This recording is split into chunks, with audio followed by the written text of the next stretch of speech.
Ang Pilipinas ay aktibong ine-explore ang potensyal ng mga Small Modular Reactor, SMR, upang mapahusay ang seguridad ng energy at potensyal na matugunan ang mga kakulangan sa kuryente, lalo na sa mga liblib na lugar.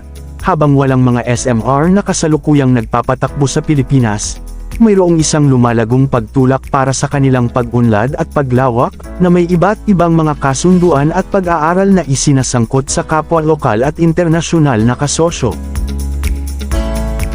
At bago natin ituloy, kung ikaw ay bago pa lang sa aking YouTube channel ay huwag kalimutan mag-subscribe at e-click na rin ang bell icon para lagi kang updated sa mga bago kong upload video. Ang demand ng kuryente ng Pilipinas ay mabilis na lumalaki. Ang pagkonsumo ng kuryente sa bawat bansa ay tumaas ng malaki mula sa halos 580 kWh noong 2000 hanggang sa 1,000 kWh sa 2023. Ang bansa ay bumubuo ng halos 80% ng kuryente nito mula sa mga fossil fuels. Ang populasyon nito na halos 115 milyon ay pinaglingkuran ng kapasidad ng power generation na 28.3 gigawatt electric lamang noong 2023. Inaasahan ng Pilipinas Department of Energy, DOE, ang rurok na demand ng kuryente na higit sa triple sa pamamagitan ng 2040. Ang isang pangunahing prioridad para sa gobyerno ay ang seguridad ng energy, tulad ng binibigyang diin sa Philippine Energy Plan, PEP. Ang pagiging sapat sa sarili ay nagiging mas mahirap dahil ang demand para sa langis mula sa pagtaas ng sektor ng transportasyon, at ang demand para sa karbon para sa power generation ay lumalaki habang ang pangunahing larangan ng gas ng bansa, ang malampaya, ay unti-unting nauubos. Ang gobyerno ng Russia ay itinutulak ang pagtaas ng kooperasyon sa kalakalan at pang-ekonomiya sa Pilipinas, na nakatuon sa mga pakikipagsosyo sa agrikultura at potensyal na pag-unlad ng nuclear energy ng nuclear. Nilalayo ng Russia na palawakin ang dami ng kalakalan sa Pilipinas at bukas sa pag-import ng mas maraming mga kalakal sa Pilipinas, kabilang ang pagkaing dagat, habang isinasaalang-alang din ang pag-export ng baboy at karne ng Russia sa bansa. Nasa sa panig ng Pilipino na isaalang-alang ang aming pagiging bukas at magmungkahi ng isang konkreto. Ang mga kumpanya ng pag-export ng Russia, idinagdag niya, ay sa katunayan umaasa na muling bisitahin ang Pilipinas ngayong taon. Sinabi ng envoy na ang kalakalan sa pagitan ng dalawang estado ay umabot sa tinatayang $600 million, na ang Russia ay kadalasang nag-export ng bakal, mapagkukunan ng mineral, petrochemical, at mga produktong agrikultura. Sa tuktok ng kalakalan, sinabi niya na ang mga kumpanya ng Russia ay interesado na maiugnay ang mga stakeholder ng Pilipino sa larangan ng mapayapang paggamit ng nuclear energy. Samantala, interesado ang Pilipinas na bumili ng natural gas ng Russian. Ang isyong ito ay tatalakayin sa darating na pagbisita sa delegasyon ng Republika sa Russian. Gayunpaman, dahil sa pag-aalala ng mga bansa sa Timog Silangang Asya sa mga paghihigpit sa kanluran laban sa Russia, ang Moscow ay hindi malamang na maaaring makabuluhang taasan ang mga supply ng energy sa rehiyon, sabi ng mga eksperto.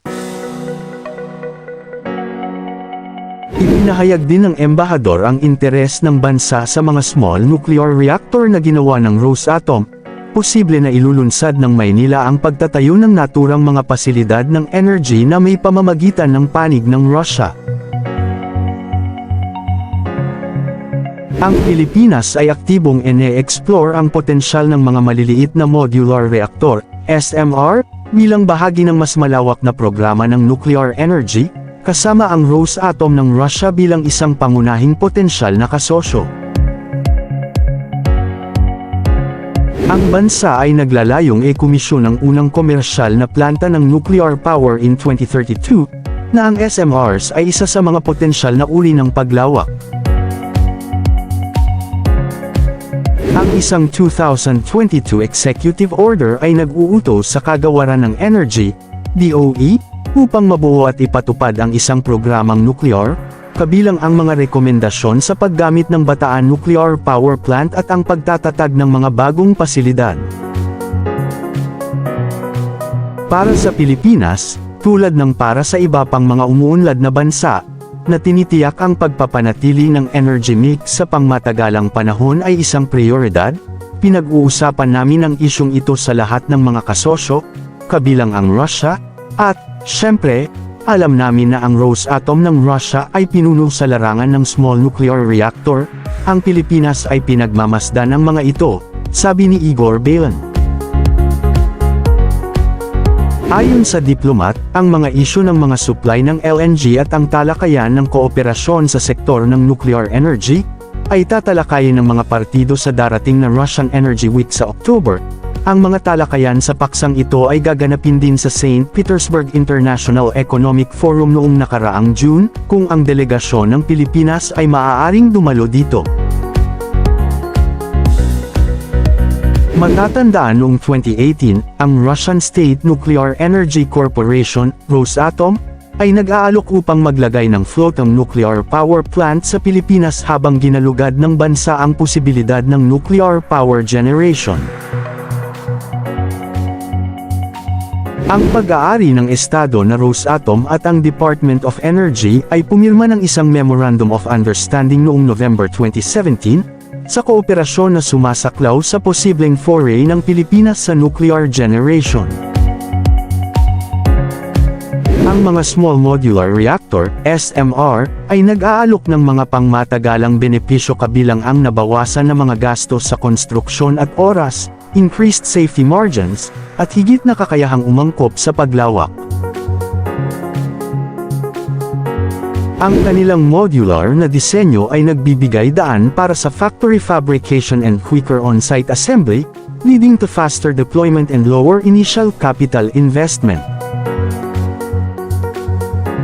Ang mga SMR ay maaari ring mas madaling ma-scale pataas o pababa upang matugunan ang iba't ibang mga kahilingan sa energy at maaaring matatagpuan sa mga lugar na hindi angkop para sa mga malalaking reactor.